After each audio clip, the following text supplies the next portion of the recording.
Genesis. Let's start with the exercise on slide 1. What do Genesis 1 to 3 tell us that we need to know to understand the rest of the Bible? Please pause the video here so you can answer the question.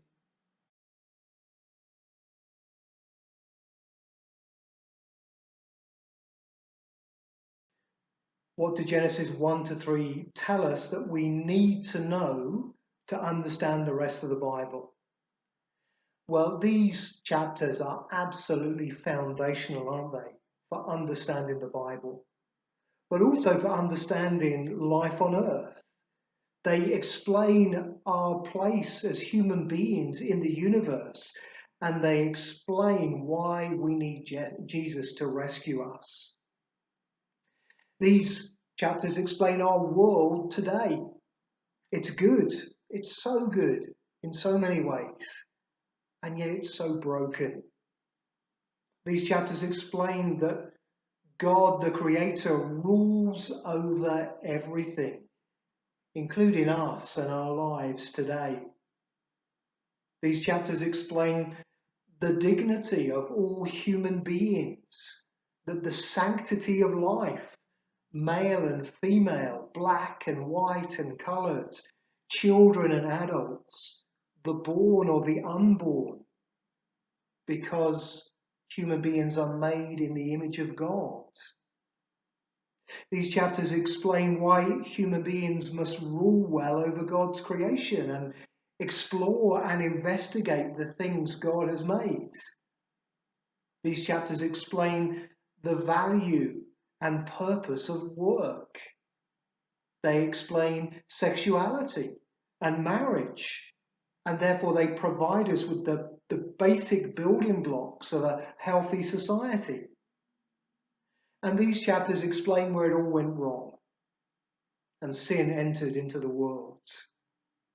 They explain that God is going to rescue people from the problem of sin, and that sin and death will not have the final word. Even in the middle of God's judgment notice of Adam and Eve in Genesis 3, there's a promise of hope for the future through one of Eve's offspring, a promise that would ultimately be fulfilled in Jesus. You see, we need to understand these chapters well if we're going to understand the rest of the Bible. Introduction.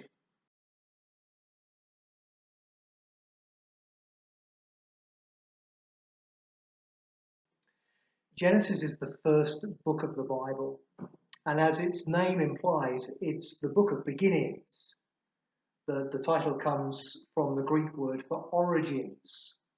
So in this book we see the beginning of the universe, the beginning of the human race, the beginning of sin, of human rebellion against God, the beginning of nations and languages, the beginning of Israel, the nation God chose to be his people. One writer says this about Genesis 1.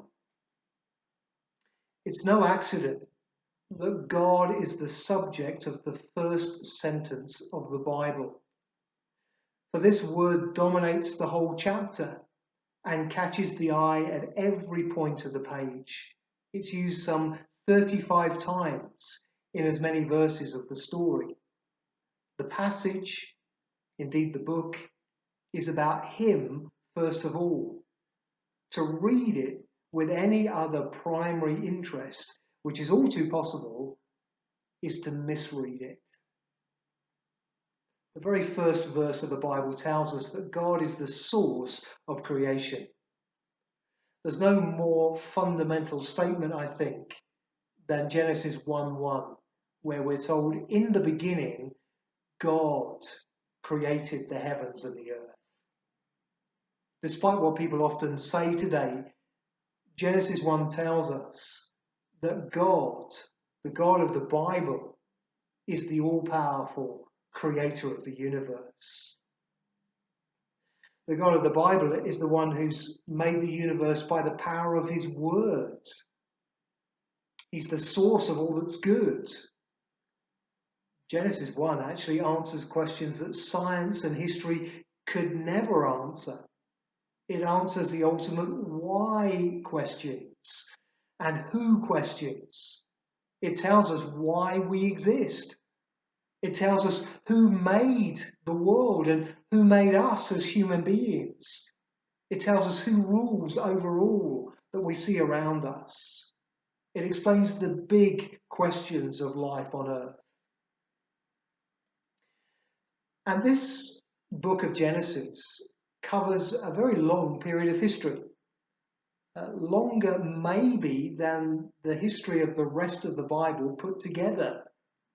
There are clearly thousands of years even between creation in Genesis 1 and the life of Abraham in Genesis chapter 11.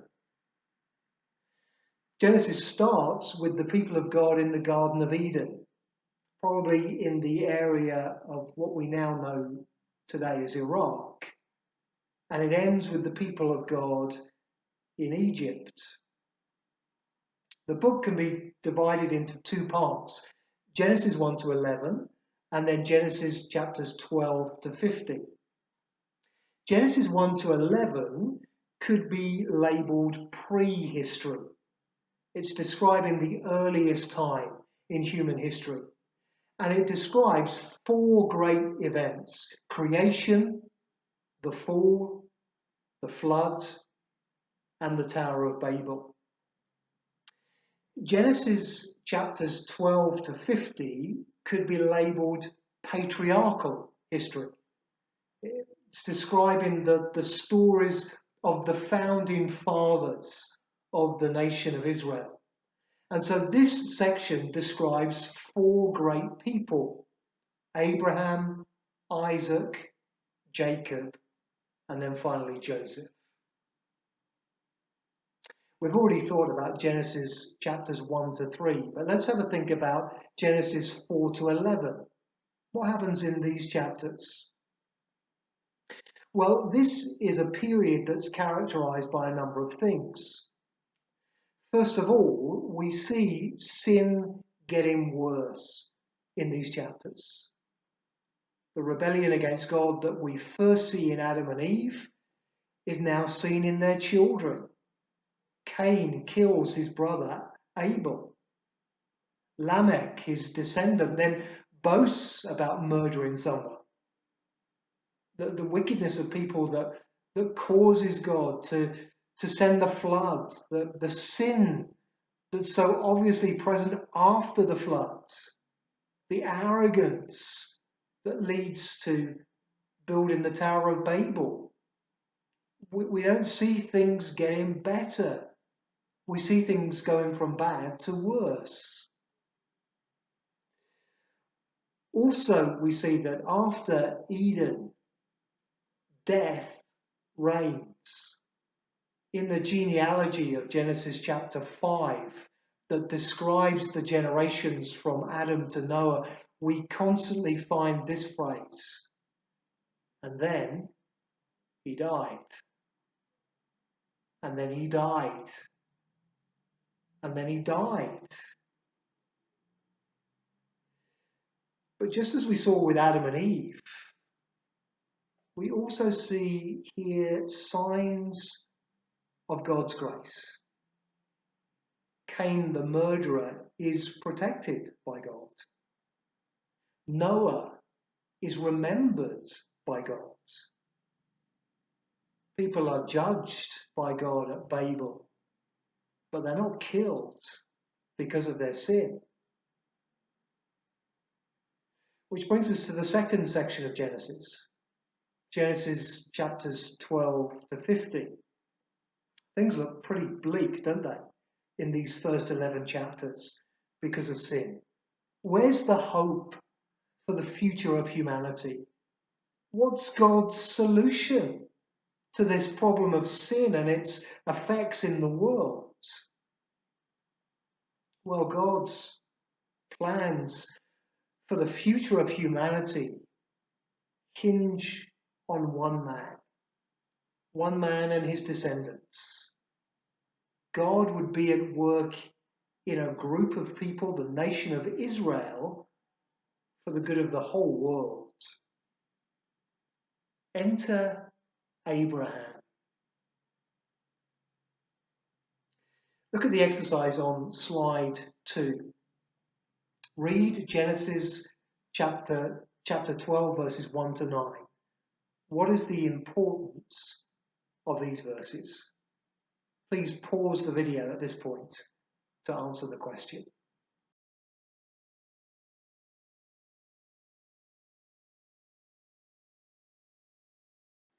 Read Genesis 12, verses 1 to 9. What's the importance of these verses?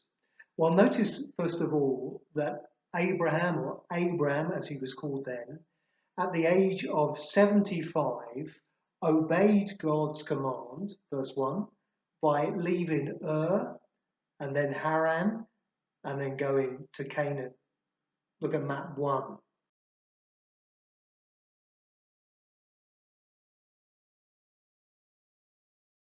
He followed the path of what's called the Fertile Crescent from Ur, from an area that would later be called Babylon, up to Haran, and then round and down again near the coast of the Mediterranean Sea to Canaan. He was apparently from a pagan background. He worshipped other gods. But on reaching the land of Canaan, God appeared to him, verse 7, at Shechem, and there he built an altar to Yahweh, the God of Israel. Later, when he camped near Bethel and Ai, verse 8, he built another altar, and we're told that he called upon the name of the Lord there. By the way, when you see the name Lord, L-O-R-D, in capital letters in the Old Testament, it's the way that the modern translators represent the personal name that God gave, the name he gave to his people of Yahweh. So when you see that word, you need to realize that this name isn't a name that you can use for any old god or lord that people might have believed in at that time. This is the God of Israel. This is the God of the Bible. This is Yahweh. And it's that God that Abraham obeys and worships in this chapter.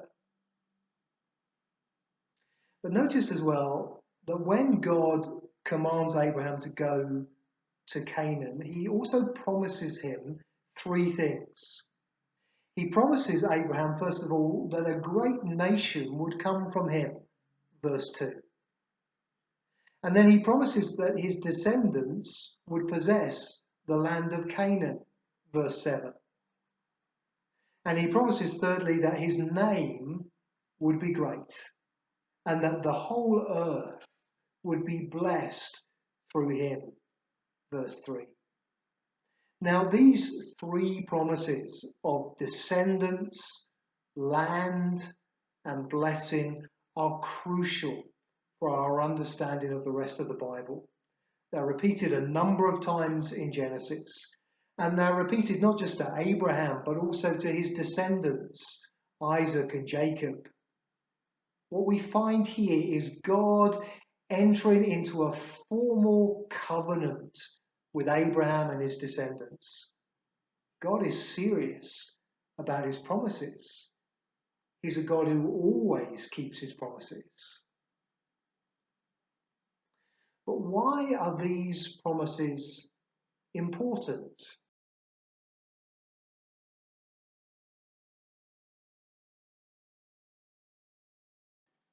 Well, this is what we see in the rest of the Old Testament.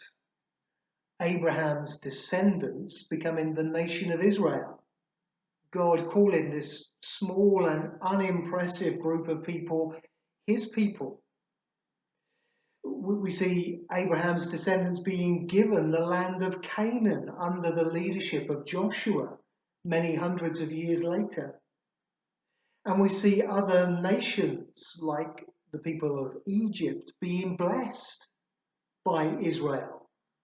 God's promise of blessing to the nations through Abraham and his descendants is partially fulfilled in Jacob's blessing of Pharaoh at the end of the book, and the way that the Egyptians are rescued from famine because of Joseph. But ultimately, these promises, in the light of the whole Bible, are the answer to the problem of human sin. The true descendants of Abraham are not those who belong to his physical family, but those who are people of faith in God, like Abraham was.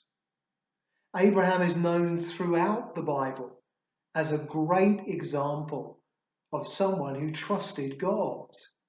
And he's described in the New Testament as the father of all who believe. The blessing of God promised to Abraham was given to replace the curse of sin that came upon humanity in Genesis chapter 3. And it comes to all who trust God for forgiveness. Ultimately, it would be one of Abraham's descendants, Jesus, who would save the world and bring God's blessing to the world. It would be Abraham's offspring, who would be the offspring of the woman who would defeat Satan, to paraphrase the words of Genesis 3:15. Death came through Adam, but eternal life through Jesus. This blessing promised to Abraham wasn't just a blessing for Israel. It was a blessing for everyone who would turn to Jesus for forgiveness of sins. It was the promise of life through death. It was a blessing that was achieved by the Son of God, taking the curse of sin by his death on a Roman cross. Look at diagram 1 for Abraham's family tree and the beginnings of the 12 tribes of Israel. I think it's fair to say that the patriarchs, Abraham, Isaac, and Jacob, were less than perfect. It was true that God had chosen them and he'd set his love upon them, but at times their sinful nature and their character flaws showed through all too easily. As in our own lives, God's faithfulness to his people says more about his character than about their character. But the last person we need to talk about as we look at the book of Genesis is Joseph. We find his story in chapters 37 to 50. In fact, a great deal of space is given in this book to the story of Joseph. And there are a number of reasons why. Practically, Joseph's life is largely one worth copying. Joseph remains faithful to God throughout his life. Theologically, this story shows God's sovereignty and God's protection of Abraham's family. God will keep his promises to Abraham. And historically, Joseph's life explains how God's people came to be in Egypt. At the end of the book, Abraham's family numbers around 70 people, and they're all living in Egypt. And so the story is now set up for the events of the Exodus and the next book of the Pentateuch.